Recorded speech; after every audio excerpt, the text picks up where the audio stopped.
Bom dia, pessoal. Hoje vamos fazer a primeira parte, a escola na formação dos indivíduos. Qual é o papel da escola? Essa primeira questão que nós vimos ao longo das aulas, enquanto a escola tradicional, ela tinha o objetivo de massificar, padronizar os modos de agir e de pensar, para fazer com que os indivíduos pudessem estar integrados e aptos à sociedade industrial. Porém, nós temos uma questão que é pertinente ao papel da escola. A escola, ela é fonte de reprodução social ou ela é fonte de modificação social? Afinal de contas, qual é o papel da escola? Primeiro, pessoal, a gente tem que deixar muito claro que não existe uma única resposta. Não há como afirmar que a escola é isto ou é aquilo. A escola, ela está inserida na sociedade. A sociedade, ela é formada por inúmeras contradições. Logo, a escola também assume para si essas contradições.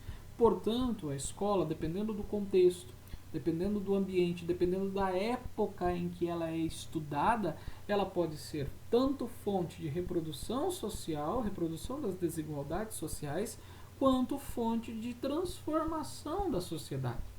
Nesta aula, a gente vai ver a escola enquanto fonte de reprodução das desigualdades sociais, a partir do pensamento de Pierre Bourdieu.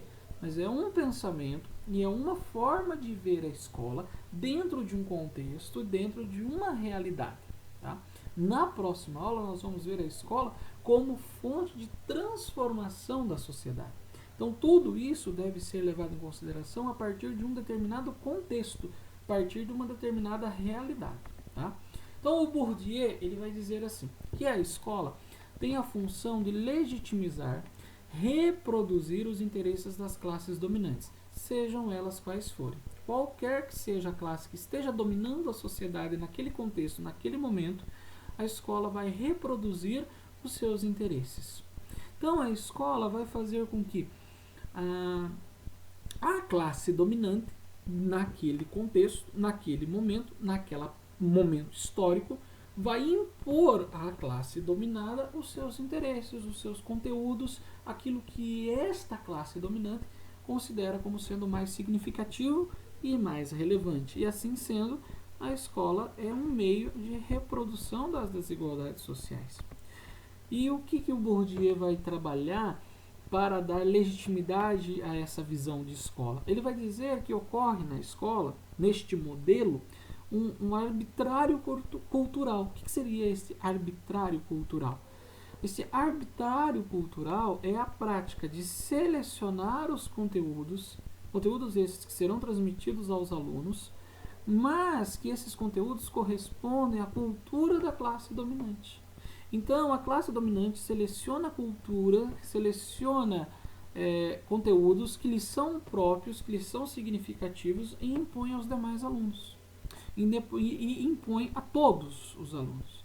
Então, ou seja, é escolhido, né, é feita uma escolha na qual se escolhe a cultura que é própria e que corresponde à cultura da classe dominante. Assim sendo, a escola reproduz as desigualdades sociais.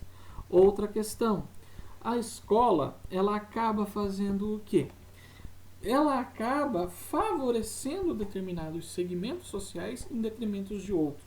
E percebe-se o seguinte, que neste modelo, né, de escola enquanto reprodução das desigualdades sociais, os alunos que possuem uma maior bagagem cultural, um maior capital cultural, vão ser aqueles que têm maior êxito. Então, aqueles que têm uma maior bagagem cultural, um maior capital cultural, vão ter mais êxito.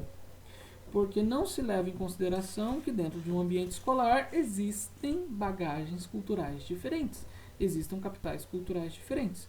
Logo, ao não levar em consideração, a escola faria uma reprodução das desigualdades sociais.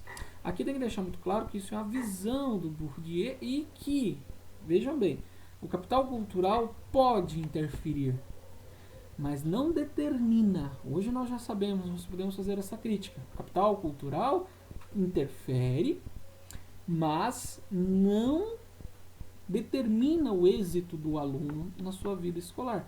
E outra questão, o capital cultural nem sempre está ligado com a classe dominante. Né? Não há uma relação estrita entre a classe dominante, ou seja, ela qual for, ou seja, a classe que está dominando a sociedade naquele momento.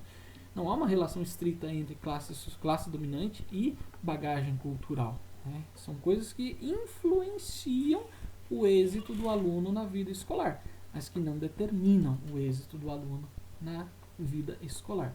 Mas para Bourdieu, pelo fato de que a escola não leva em consideração as diferenças de bagagens e de capital cultural existentes dentro do seu interior, dentro da comunidade de alunos, ela acaba por reproduzir as desigualdades sociais. E ela acaba sendo uma escola, então, que tem como modelo a reprodução social das desigualdades sociais. Na próxima aula, pessoal, nós vamos ver uma outra visão, uma outra forma de entender a escola dentro de um determinado contexto, dentro de uma determinada realidade, que é a escola enquanto transformação da realidade social.